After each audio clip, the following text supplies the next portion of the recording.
ফাঁকিবাজি সহ্য করবেন না অভিভাবকরা, সেরকমটাই বিভিন্ন সময় আমরা তুলে ধরি। যেমন এখানে ভগবানপুরে ফাঁকিবাজি করেন নাকি এরকমটাই অভিযোগ দুই শিক্ষকের বিরুদ্ধে। তাতেই ধুন্ধুমার অবস্থা, কারণ তালাবন্দি করে রেখে দিলেন দুই শিক্ষককে। তালাবন্দি করে বিক্ষোভ ভগবানপুরে। শিক্ষকদের সঙ্গে প্রধান শিক্ষককেও ঘরে আটকে রাখেন।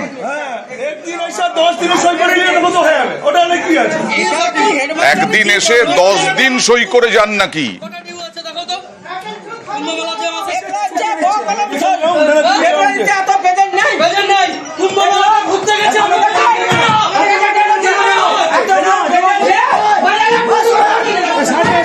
মানে দীর্ঘদিন আসেন না এরকমটাই অভিযোগ।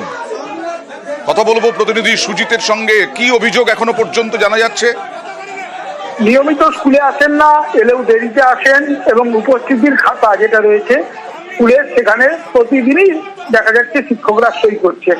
কখনো দেখা যাচ্ছে আগে থেকে সই করছেন, কখনো আবার পরে এসে একসঙ্গে 10 দিনের সই করছেন। এমন গুরুতর সব অভিযোগ, এবং সেই অভিযোগে তালিকাতে রয়েছে কিন্তু মহাকুম্ভে যাওয়া এক শিক্ষক 10 দিন আসেননি, তারও কিন্তু সেই সময় সই রয়েছে। একবারে হাতে নাতে পাকড়াও করেছেন। এলাকার মানুষ নাকি বারবার অভিযোগ জানিয়েছেন প্রশাসনের কাছে, কিন্তু কাজের কাজ যখন হয়নি ভেঙে গেছে। এবং আজকে তারা দুজন শিক্ষক যারা হাজির ছিলেন, প্রধান শিক্ষক আর আরেক সহ শিক্ষক, যে ফাঁকিবাজ দুজন শিক্ষক আসেননি, তারা তো আসেননি, তাদের বদলে এদের উপর রাগ দিয়ে পড়ে এবং চাবি তালা লাগিয়ে রেখে রীতিমতো ক্ষোভ বিক্ষোভ, রাস্তা অবরোধ। মানে এই যে দুজনকে আটকে রেখেছে, তারা এই ফাঁকিবাজ শিক্ষক নন না, এমনটাই বলছে। কিন্তু প্রধান শিক্ষকের বিরুদ্ধে আবার অভিযোগ রয়েছে, কারণ এই সই যে হচ্ছে, উনি কি করছেন, উনি স্বীকার করছেন। উনি বলছেন আমি দেখতে পাই না অনেক সময়।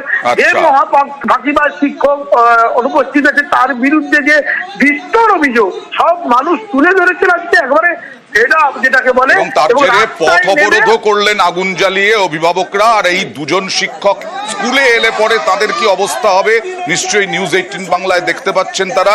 কারণ 10 দিন মহাকুম্ভে গিয়ে আসেননি, কিন্তু তারপরেও দেখা যাচ্ছে ওই 10 দিনের সই রয়েছে। আজকে যাদের বিরুদ্ধে ফাঁকিবাজির অভিযোগ তারা আসেননি, তাদের বদলে প্রধান শিক্ষক এবং সহকারী শিক্ষককে বন্দি করে রাখলেন, তালাবন্দি করে বিক্ষোভ দেখালেন। কারণ প্রধান শিক্ষক কি করছেন, প্রধান শিক্ষক কেন দেখছেন না এই ফাঁকিবাজি, এটাই বলছেন, এটাই অভিযোগ করছেন অভিভাবকরা।